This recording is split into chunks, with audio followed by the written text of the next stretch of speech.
A la sombra del Vesubio, la región de Campania atesora las esencias más puras del Mediterráneo. Cada época, cada imperio, ha dejado su huella de manera caprichosa en esta tierra del claroscuro, elegida por los dioses y los grandes viajeros. Aquí nació el turismo, el viaje por puro placer, al convertirse en el destino final del Gran Tour, iniciado por las clases altas del siglo XVIII, en busca de los hitos artísticos de la civilización europea. En torno al Golfo de Nápoles, los griegos fundaron su primera colonia en el siglo VIII a.C. y convirtieron el sur de Italia en la Magna Grecia. Su influjo todavía hoy hace diferente a la Campania.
El sur de la península de Sorrento guarda una de las costas más famosas del mundo.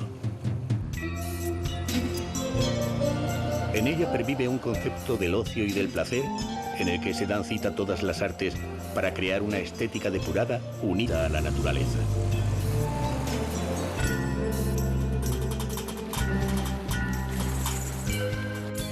Las villas colgadas sobre el abismo ya fueron frecuentadas como lugar de descanso y recreo desde la antigüedad.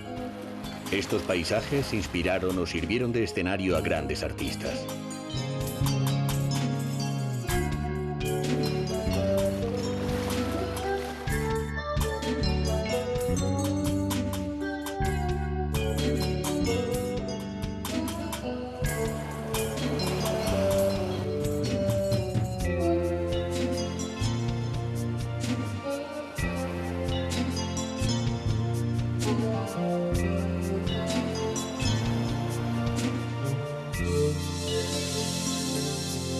Positano forma parte de la geografía del lujo, con gentes que utilizan las calles como pasarelas y apuran la fiesta de vivir en reuniones privadas en las grandes villas. Famosos de todos los tiempos descansaron en estas villas. Se sintieron atraídos por la belleza agreste que había inspirado a tantos artistas y no dudaron en difundirla por el mundo entero.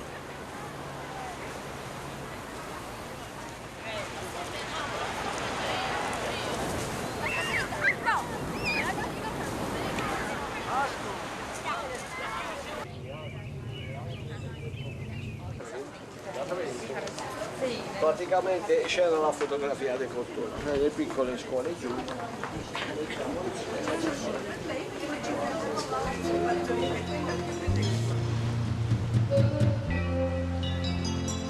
Frente a Positano, las islas Ligali representan para la mitología egea los cuerpos de las sirenas Ligea, Leucosia y Parténope, que intentaron seducir a Ulises sin lograrlo, según cuenta la Odisea. Otros, como Rudolf Nureyev o Eduardo de Filipo, no lograron escapar a los encantos de estas islas y fueron sus propietarios.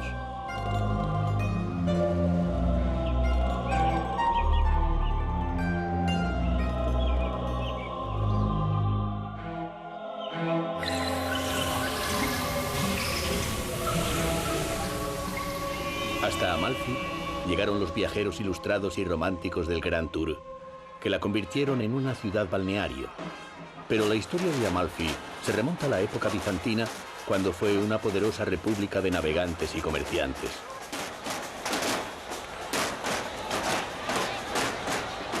En memoria del antiguo esplendor, desfilan por sus calles los representantes de las antiguas repúblicas.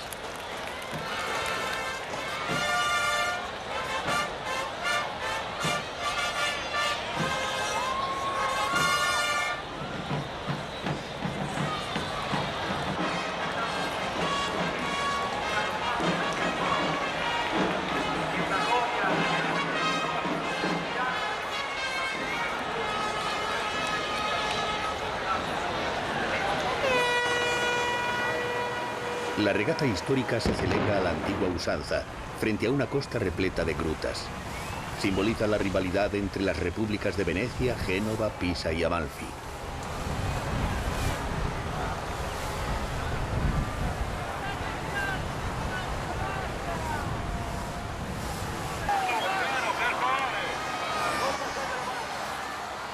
Esta vez, la suerte ha hecho justicia a este pueblo de grandes navegantes y los amalfitanos son los ganadores.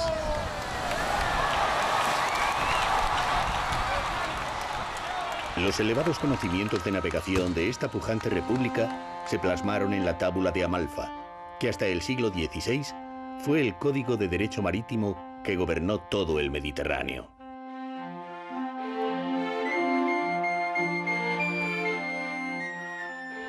El comercio entre Occidente y Oriente tuvo un fiel reflejo en la estética de la ciudad, donde se mezclaron dos mundos armoniosamente. En el Duomo de San Andrés se funden la sobriedad heredada de Roma y la imaginación bizantina.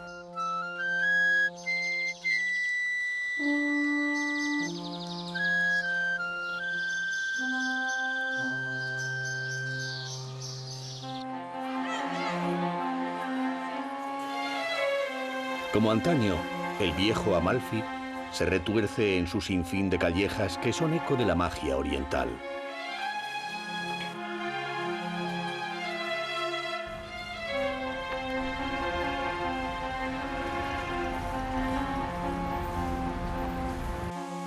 Intramuros se guardan secretos y tradiciones de un tiempo que los amalfitanos se encargan de que no termine de pasar. Entre ellos, la fabricación de un papel de calidad, siguiendo los métodos utilizados por los árabes en época de la República Amalfitana.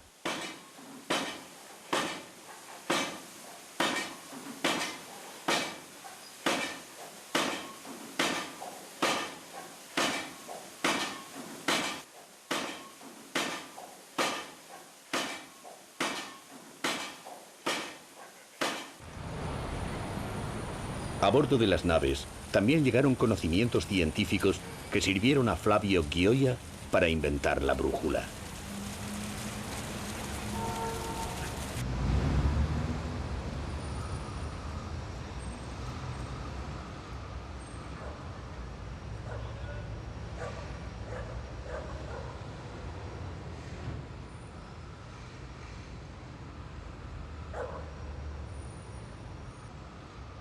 Amalfi y Ravello mantienen la atmósfera de lujo de los comerciantes medievales que levantaron sus palacios asomados al mar.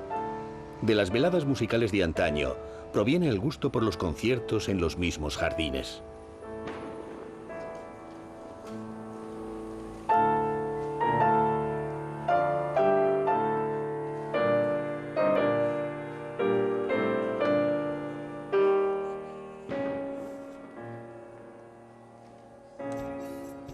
Boccaccio en el Decamerón habla de una costa marina que sus habitantes llamaban la costa de Amalfi, llena de pequeñas ciudades, de jardines y de fontanas, entre las cuales ciudades dichas hay una llamada Ravello.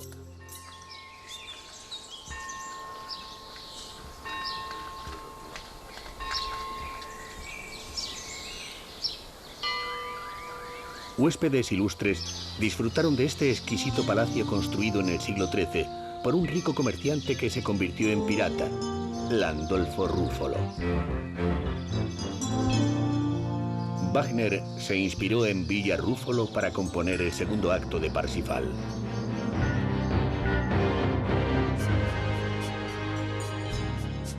Otra de las grandes villas, el Palacio Sasso, convertido en hotel, recrea los tiempos en los que los viajeros decimonónicos descansaban en Ravello, después de realizar el Gran Tour a través de Italia.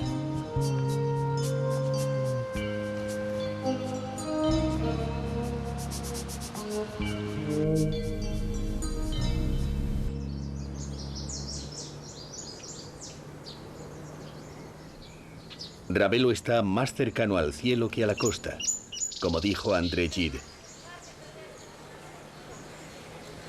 En la cima de la montaña se alza desde el siglo XI el Duomo. Sus fabulosas puertas de bronce del siglo XII dan paso al arte sacro atesorado por la familia Ruffolo.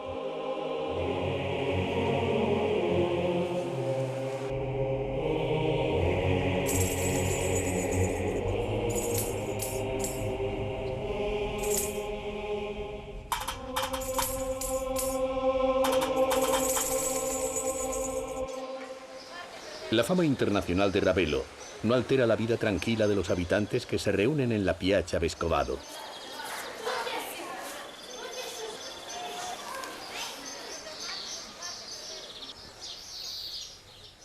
Frente al Golfo de Salerno y el Cabo de Orso, se asoma la terraza de Villa Cimbrone al infinito marino, entregando a los amantes un lugar para soñar, como lo hicieran Greta Garbo o el presidente Kennedy.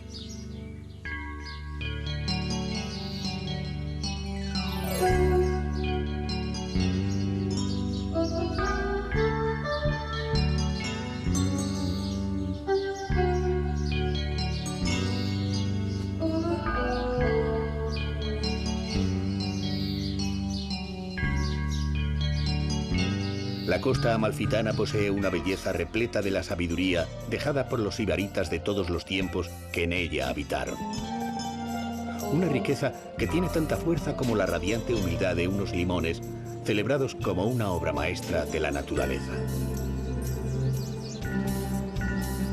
Sfosato Amalfitano, il migliore della Campania, nominato con Sfosato Amalfitano. Es el mejor de la Campania.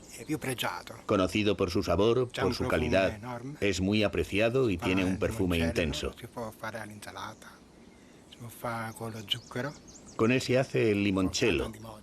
Se pueden hacer ensaladas, se pueden hacer con azúcar. Además posee más vitaminas que el de Sicilia. Es muy bueno.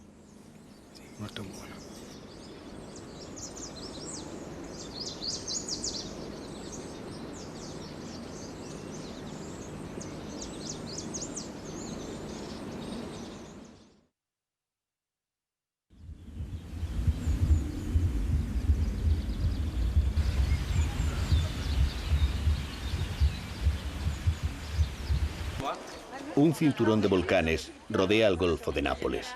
Además del Vesubio, los campos flegreos también reciben la visita de los viajeros deseosos de asomarse a la Solfatara, que en realidad es el cráter de un volcán del que surgen los chorros de vapores sulfurosos a altas temperaturas.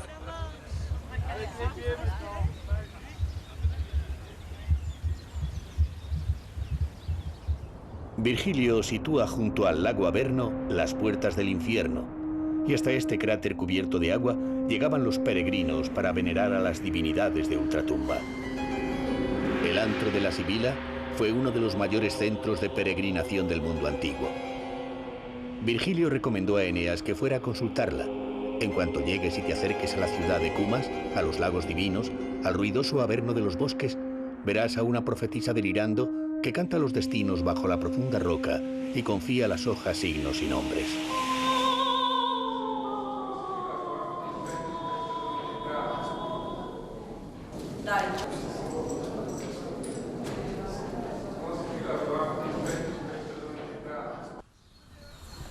Desde Cumas, la primera colonia fundada por los griegos, se produjo una helenización tan profunda del sur de Italia que los napolitanos se sintieron herederos directos de la Magna Grecia.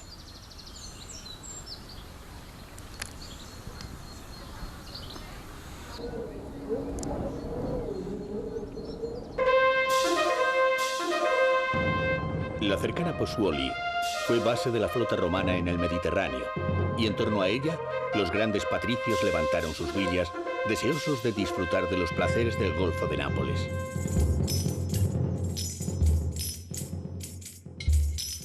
Los restos del Macellum, el mercado público, son testigos del bradisismo, la subida y bajada del suelo provocada por el vulcanismo de la zona.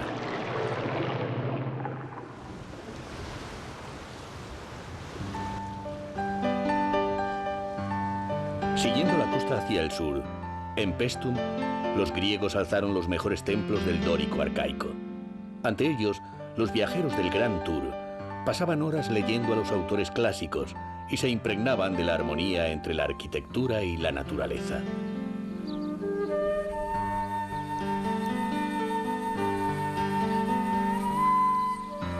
Paestum impresionó profundamente a Goethe, que descubrió en estos templos el emblema de la cultura occidental.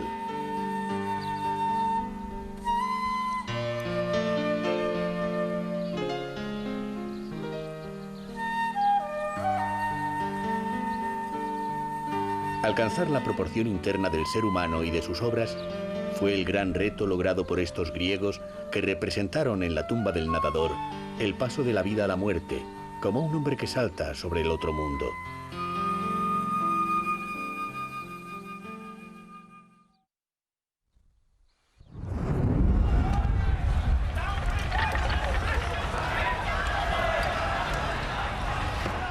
Pompeya no fue destruida, sino enterrada por una capa de cenizas y escorias de 7 metros de espesor, provocada por la violenta erupción del Vesubio, un 24 de agosto del año 79 después de Jesucristo. Sus 20.000 habitantes no sospecharon nunca del peligro que les acechaba, ya que ni tan siquiera sabían que sus casas se levantaban a las faldas de un volcán.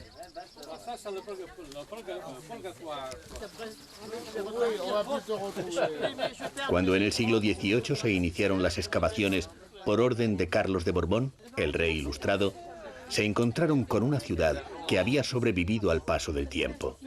La panadería y la taberna podrían seguir en funcionamiento.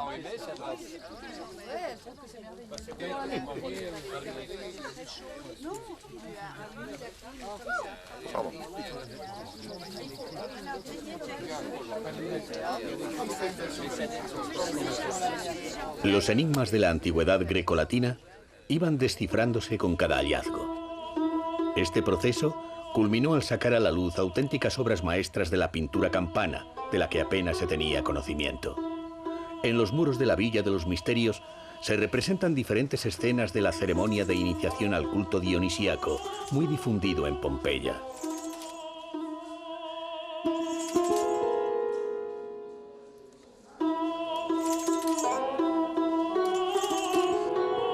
Europa quería copiar la cultura romana y Pompeya se puso de moda.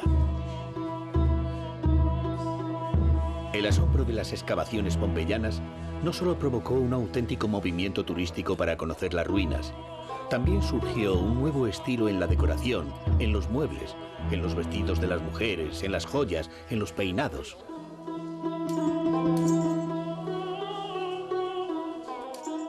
Las tiendas, los hoteles, los baños y hasta la calefacción de las casas permiten resucitar la vida de hace 2000 años. Hasta las artes amatorias y el comportamiento sexual de los pompeyanos salió a la luz al excavarse el lupanar, que ahora tiene muchos más visitantes que entonces.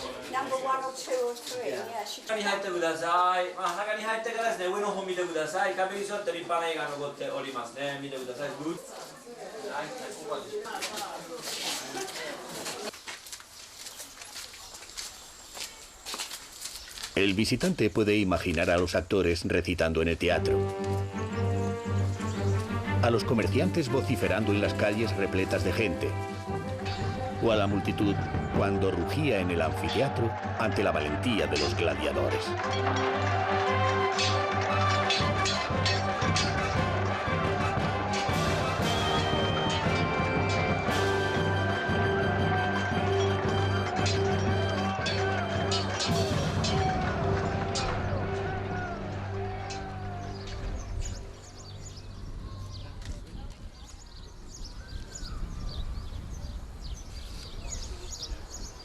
Después de contemplar Pompeya, la ascensión al Vesubio se vuelve una obligación, como antaño lo fue para los viajeros del Gran Tour. Pero el gran señor del Golfo de Nápoles no ha dejado de despertarse a lo largo de los tiempos.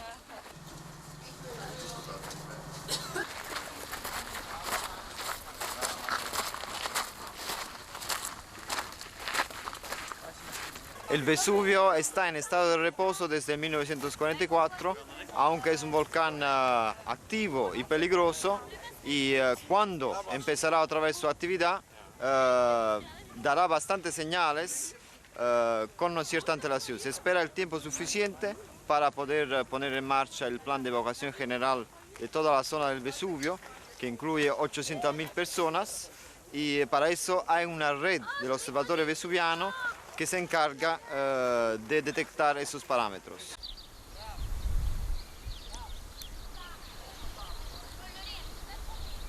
La cercana Herculano era una ciudad residencial de pequeño tamaño y lujosas villas. dejó de existir en la misma erupción que asoló Pompeya, al ser sepultada por el lodo.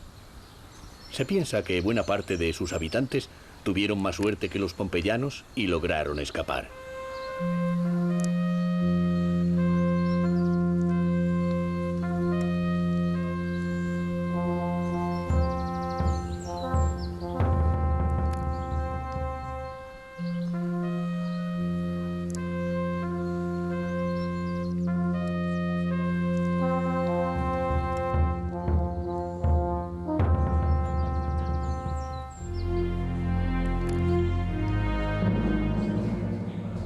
Las ruinas de Herculano informan con más detalle de la tipología de las casas, que pervive en numerosas localidades del Mare Nostrum. Incluso se han conservado elementos de madera que en Pompeya desaparecieron.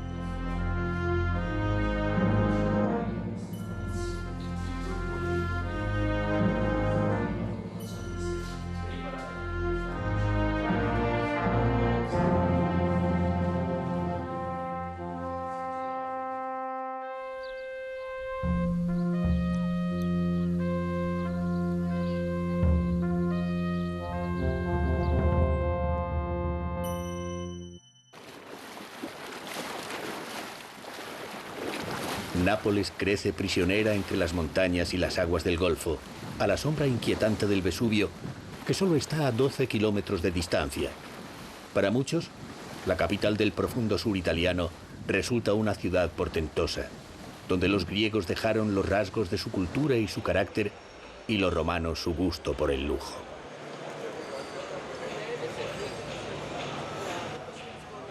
Se ha dicho que Nápoles es un teatro, y se podría añadir que con sabor propio. Su principal actor es Polichinella, especie de alter ego repleto de contradicciones, romántico, tramposo y cómico. El sabor es el de la pizza margarita, con los colores italianos en honor a una reina.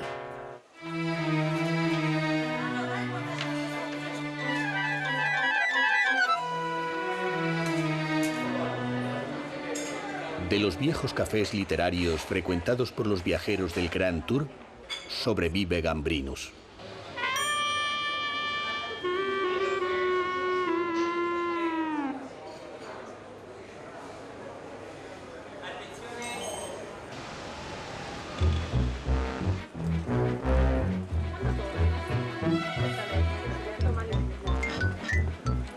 Pero si existe una pasión napolitana, esta es el canto. Los musicólogos calculan que existen 20.000 canciones tradicionales y la ópera es un espectáculo popular. Por eso Carlos III mandó construir durante su reinado en Nápoles, ante el ilustrado de España, un teatro que no tuviese rival. En 1737 abría sus puertas el Teatro de San Carlo, el mayor de su época.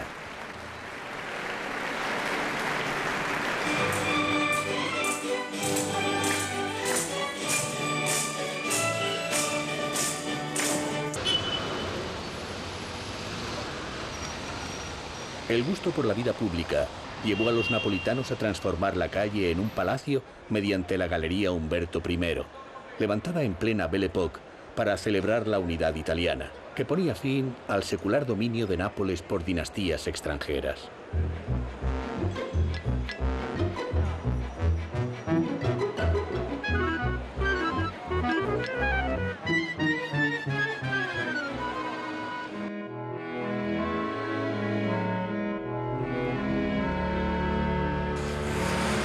Castelnuovo, de origen angevino, fue reconstruido por la Casa de Aragón cuando Nápoles entra en la esfera de influencia española, que duró 400 años.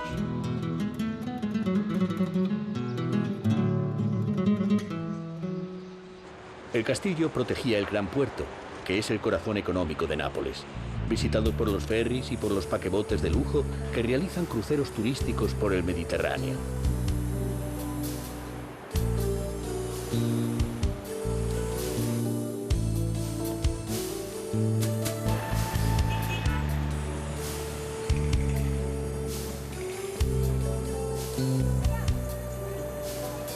El Palacio Real, mandado construir por los virreyes españoles, se abre a la plaza del plebiscito. Carlos III, el rey albañil, contagió a sus sucesores la fiebre constructiva y la capital del reino de las dos Sicilias rivalizó en lujo con otras capitales europeas.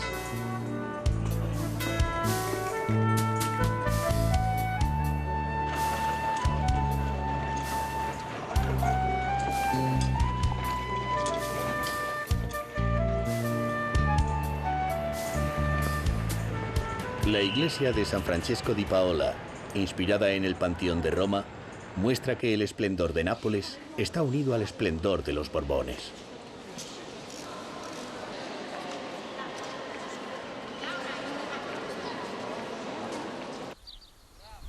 Situado al norte de la ciudad, el Palacio de Capodimonte, mandado construir por Carlos III, se hizo célebre por ser uno de los primeros museos abiertos al gran público.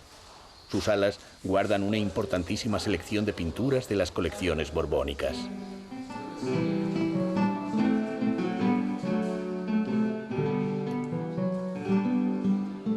Acostumbrados a los contrastes violentos de luces y sombras, los napolitanos aclamaron La Flagelación, obra cumbre de Caravaggio.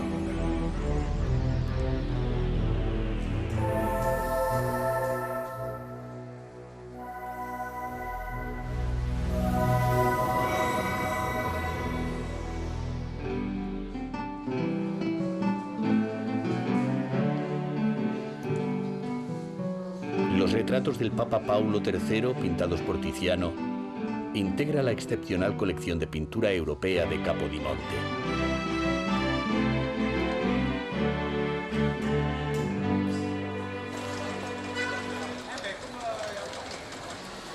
El eje de Spacanapoli, es decir, Partenápolis, avanza rectilíneamente atravesando la zona más antigua, cuyo trazado coincide con la planta de la ciudad grecorromana.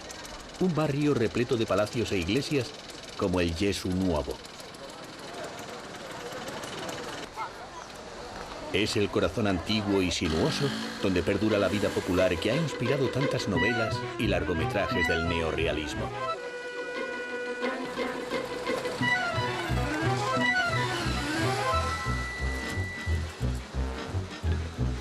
A pocos metros, el claustro de Santa Chiara ofrece una de las imágenes más conocidas de Nápoles y un auténtico remanso de paz frente al ajetreo incansable de las calles.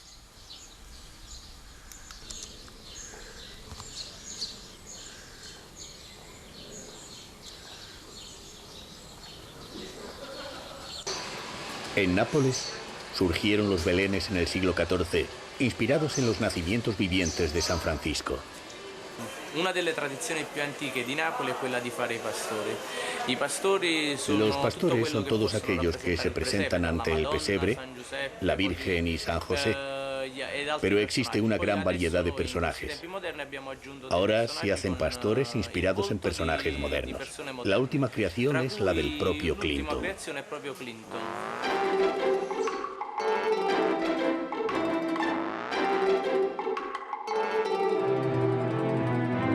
Desde Nápoles la tradición belenística llegó a España. Notables escultores intervinieron en los belenes, como el de San Martino.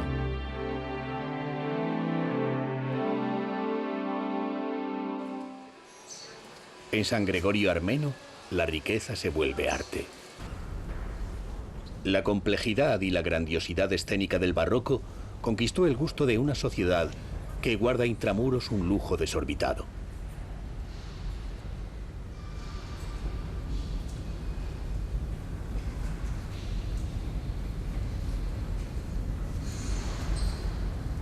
El viajero podría estar años visitando iglesias y conventos y no terminar. Reyes y nobles fueron mecenas del arte sacro para dejar constancia de su riqueza. El Cristo velado de San Martino muestra su profundo conocimiento del arte. La familia de San Severo también levantó su iglesia.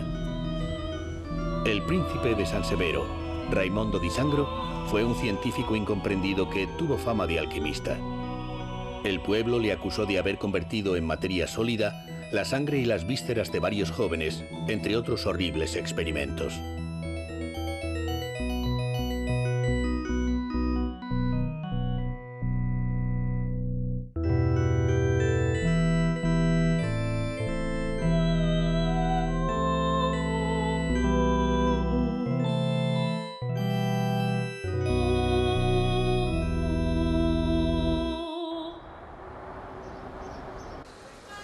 Un sinfín de obras de reconstrucción intentan paliar 50 años de abandono.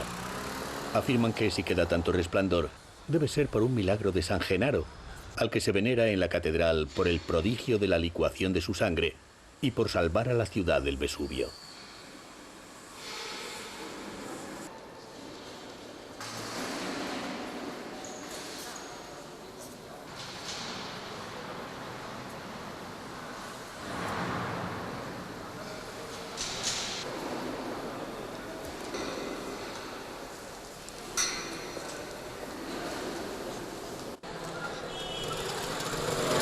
Entre el miedo a las fuerzas telúricas indomables y el histórico sometimiento a los monarcas extranjeros, el napolitano ha creado sus propias claves para seguir viviendo a su manera, con su código secreto y un complejo entramado de supersticiones.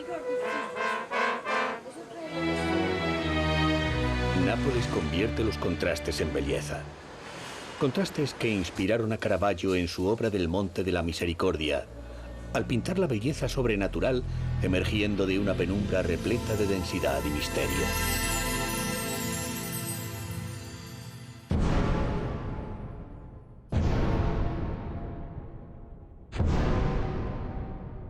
La vía Toledo fue trazada por el virrey español en 1532, entre la urbe antigua y los llamados barrios españoles.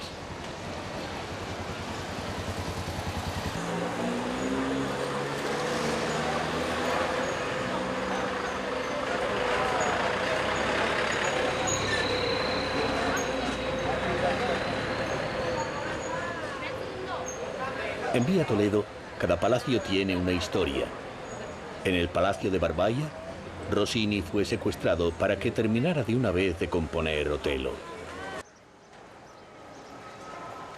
Nápoles asciende por las colinas adaptándose a una orografía complicada hasta alcanzar la cima de Vomero, ocupada por el castillo de San Telmo y la Cartuja de San Martino, ambos levantados por los angevinos en el siglo XIV.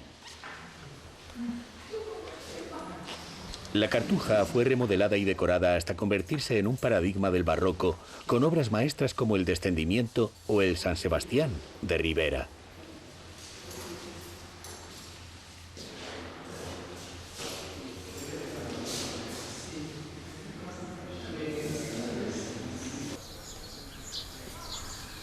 Los claustros de la Cartuja recuerdan que al final de tanta belleza aguarda la muerte.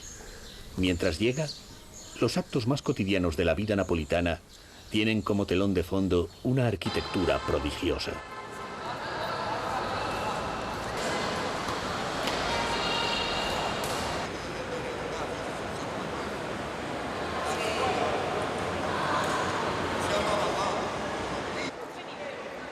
El Museo Arqueológico Nacional posee la mayor riqueza de obras de la antigüedad clásica al reunir las colecciones heredadas por Carlos III de su madre, Isabel de Farnesio, con los tesoros de la Italia meridional.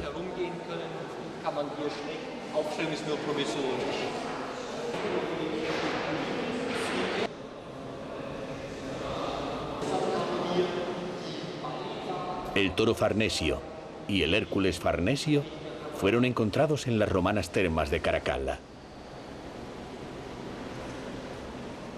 La lucha entre Alejandro el Magno y Darío III alcanza la maestría absoluta del arte del mosaico. El gabinete erótico muestra el naturalismo de los frescos pompeyanos que decoraban los dormitorios patricios y el lupanar. Pompeya permitió conocer la perfección alcanzada por la pintura clásica, desaparecida en otros yacimientos.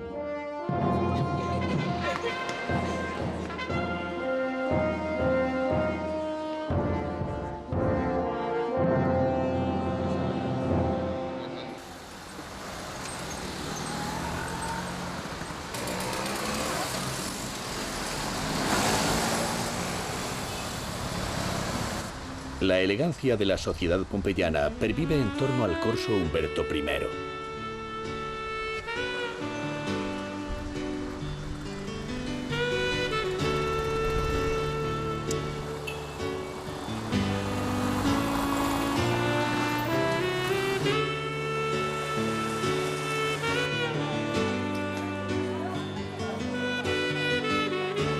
El gusto por la moda sigue tan vivo en Nápoles como hace un siglo, cuando la alta sociedad se paseaba frente al templete armónico y construía sus villas en Posílipo, en los mismos lugares donde vivieron Cicerón y Virgilio.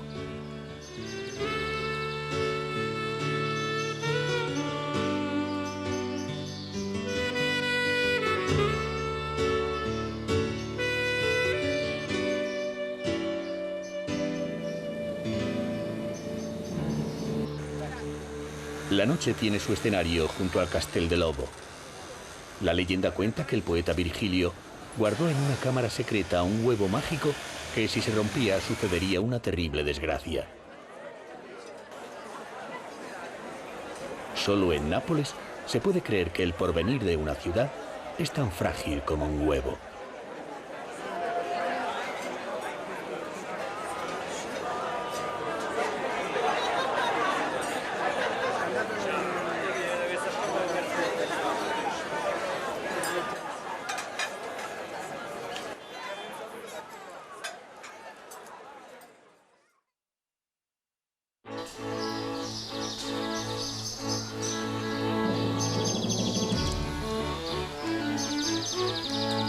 A la espalda de Nápoles, Carlos III eligió Caserta como el lugar adecuado para levantar una residencia de verano que alejara a la corte del calor húmedo del litoral. La fábrica de telas de seda de Casino Belvedere fue otro empeño personal del rey ilustrado, en las que se aplicó los adelantos técnicos de la época y una modélica organización del trabajo.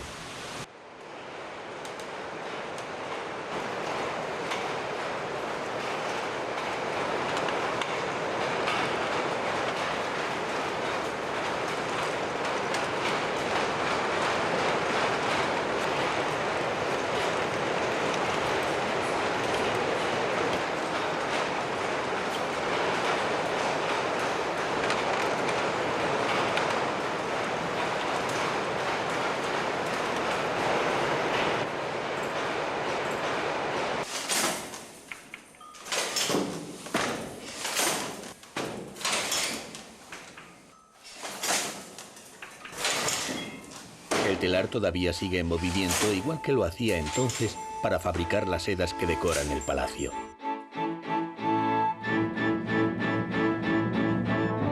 El arquitecto Luigi Vanvitelli comenzó en 1752 a construir un nuevo Versalles, que le abrió las puertas de la historia de la arquitectura. En él realizó una unión perfecta entre el exterior neoclásico y el interior barroco, que alcanza su plenitud en el Salón de Alejandro el Magno.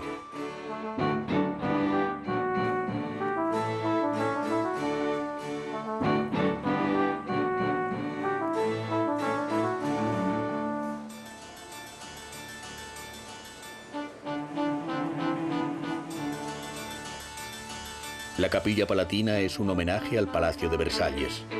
En sus columnas se aprecia la destrucción sufrida durante la Segunda Guerra Mundial.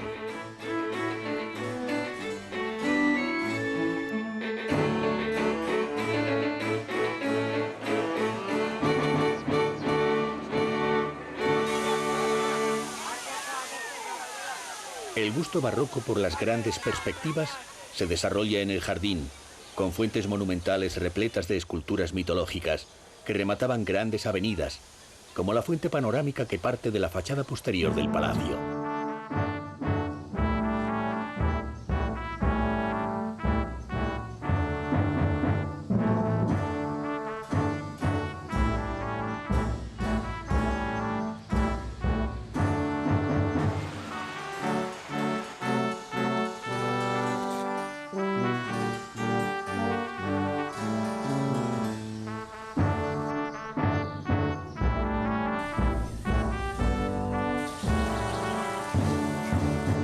Muy cerca del palacio, el visitante podrá recorrer las calles medievales de Caserta Vieja y su catedral de San Michele, que pertenecen a una mezcla de los estilos románico, bizantino, normando y árabe.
El arco de Trajano adornaba la entrada en Benevento de la Vía Apia, que unía Roma con Brindisi en el extremo sur de Italia.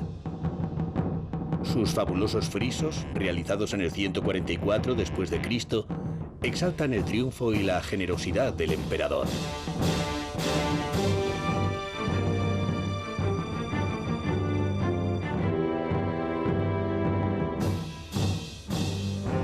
El teatro que mandó edificar el emperador Adriano acogía a 20.000 espectadores y en la actualidad sigue funcionando.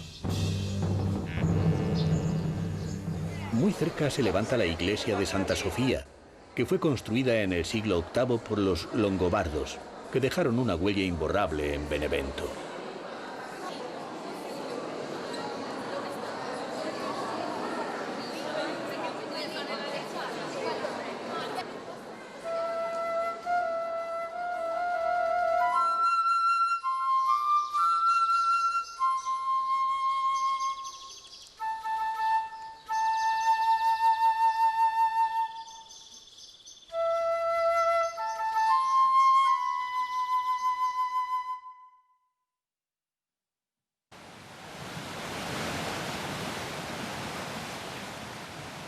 El Vesubio, el gran señor oscuro, impone su dominio en el Golfo de Nápoles, donde las islas de Procida e Ischia también son hijas de los movimientos telúricos.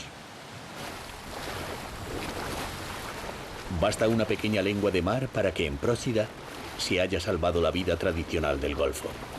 En sus muelles, frente al cabo Miseno, los pescadores faenan ajenos a las prisas de Nápoles. Precisamente es esta calma la que atrae a los viajeros, igual que hace más de 2 siglos cuando la aristocracia veraneaba en Procida. Por la autenticidad del ambiente rural, la isla de Procida sirvió de escenario para el largometraje El cartero y Pablo Neruda.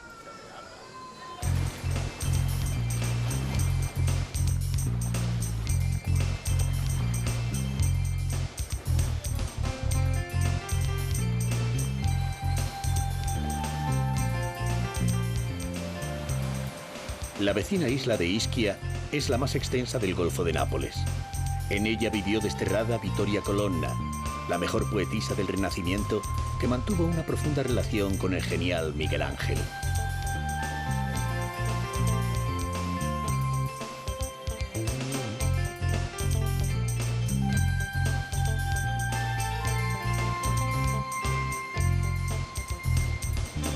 Los cráteres, las torturadas costas volcánicas y la actividad termal son atractivos para el turismo que ha comenzado a colonizar Ischia.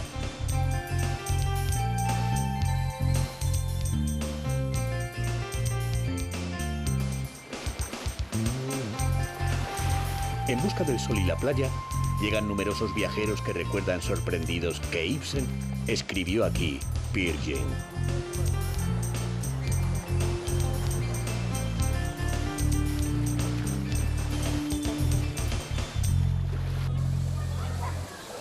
La abundancia de aguas termales propicia una intensa actividad balnearia que con fines terapéuticos se desarrolla en centros termales como el de Poseidón.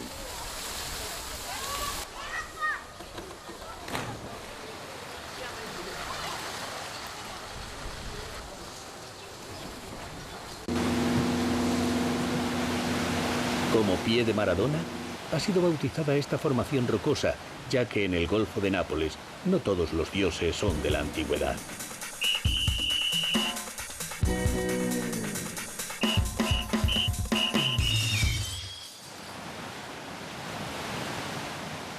El descubrimiento de rincones solo accesibles por mar es una invitación para que el viajero se embarque.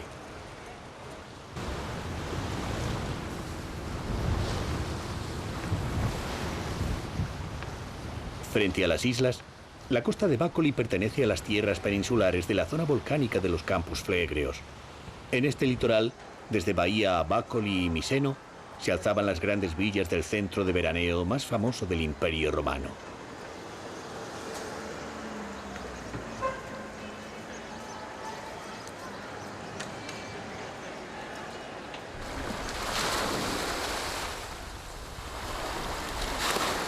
La tumba de Agripina en Bacoli es en realidad una villa romana.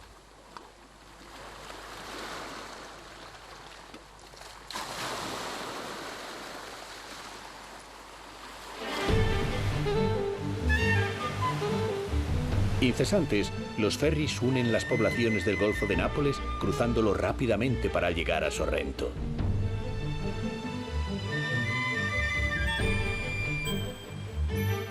El Golfo de Nápoles tiene en la meridional Sorrento un final brillante. La Plaza Tasso, dedicada al genial poeta del Renacimiento, es el centro neurálgico del Sorrento antiguo. De ese dédalo de calles medievales repletas de palacios bizantinos y de claustros silenciosos como el de San Francisco de Asís.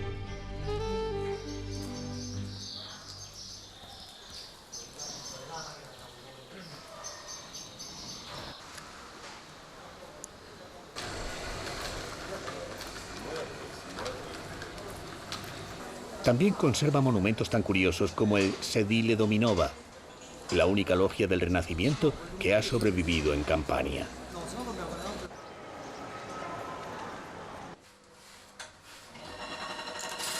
Hoy como ayer, los artesanos de la marquetería mantienen esta antigua técnica traída por los árabes, que cobró un auge espectacular durante el Renacimiento.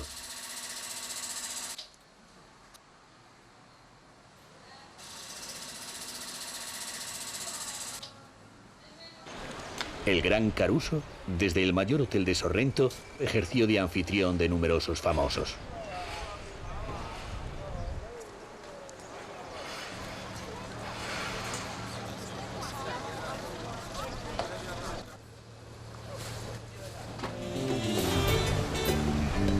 Desde el siglo XVIII, muchas de las personalidades que visitaron la isla de Capri se detuvieron en Sorrento, haciendo crecer la buena reputación de sus costas peninsulares.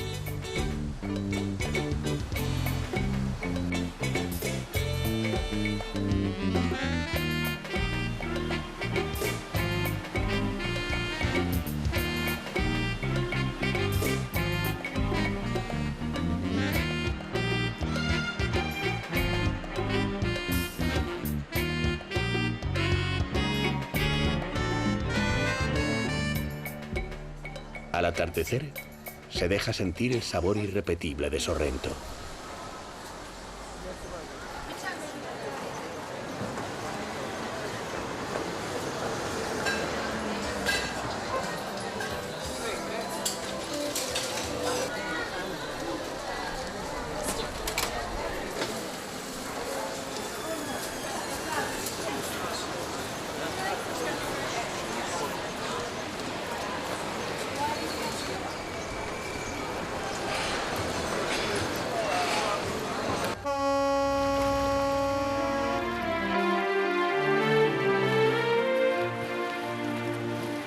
Un breve trayecto lleva a la cercana Capri.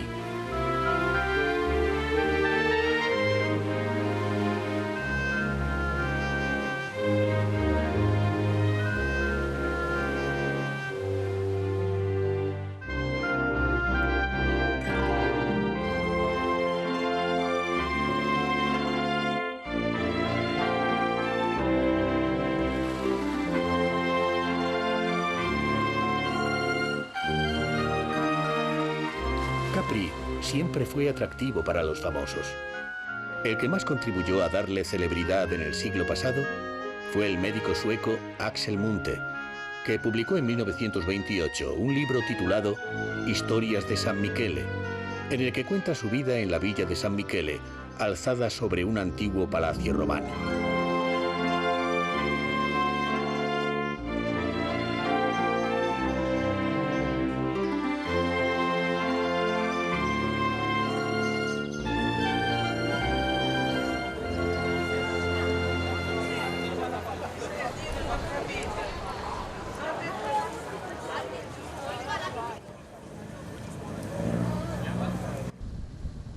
La isla de Capri no tiene un origen volcánico. Sus costas caen a pico sobre un mar muy profundo, abriéndose en 65 grutas. Pero tan solo una ha alcanzado la celebridad, la Gruta Azul. Come possono vedere, ci sta molta gente che arriva tutti i giorni qua. Una media di 2000 persone al giorno d'estate. Según la leyenda, el emperador Tiberio la convirtió en su piscina privada y los viajeros de todos los tiempos han querido disfrutar de ella.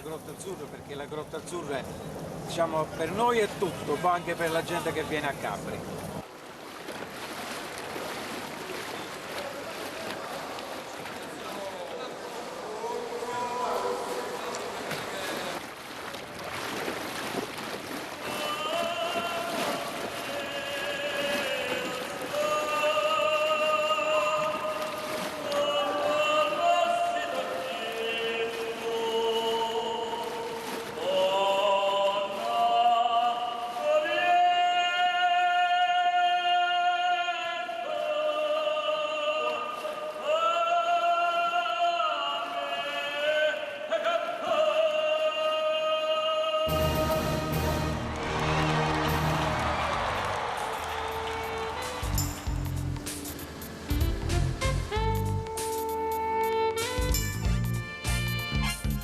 En un principio, Capri estaba unida a la costa italiana y en una de las grandes convulsiones geológicas que azotaron al Golfo de Nápoles, quedó sumergida en el mar, aflorando solo la parte que conocemos.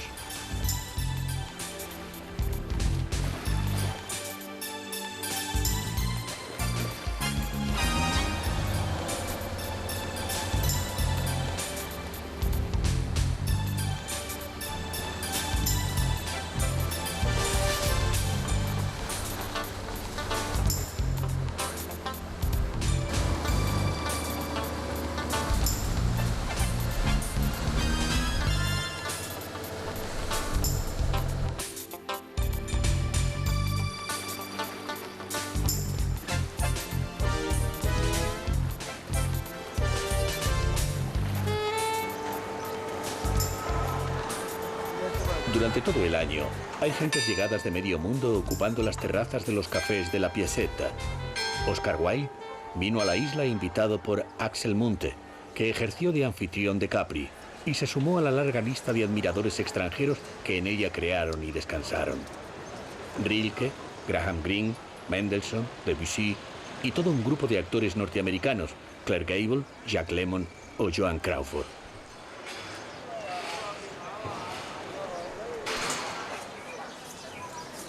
El aroma de limón que impregna las calles de Capri ha inspirado a un delicado perfume. Desde el mirador, la vía Krupp baja sinuosa recordando a Friedrich Alfred Krupp, que se suicidó en este mismo lugar al haber sido acusado de realizar auténticas orgías. Las caprichosas villas se asoman al vacío. Entre ellas se encuentra un curioso monumento dedicado a Lenin, que fue a visitar a Máximo Gorki, exiliado en Capri, para preparar la Revolución Rusa.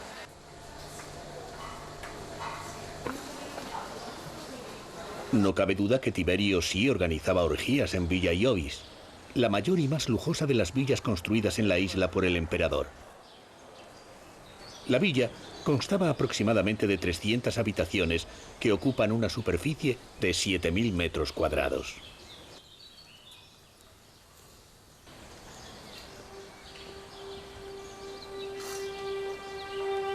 Anacapri resulta un escalón más hacia las alturas. El lujo de sus comercios y de sus villas de millonarios también asciende día a día. ¿Y la iglesia de San Michele, con su extraordinario suelo de azulejos en el que se representa la expulsión del paraíso de Adán y Eva?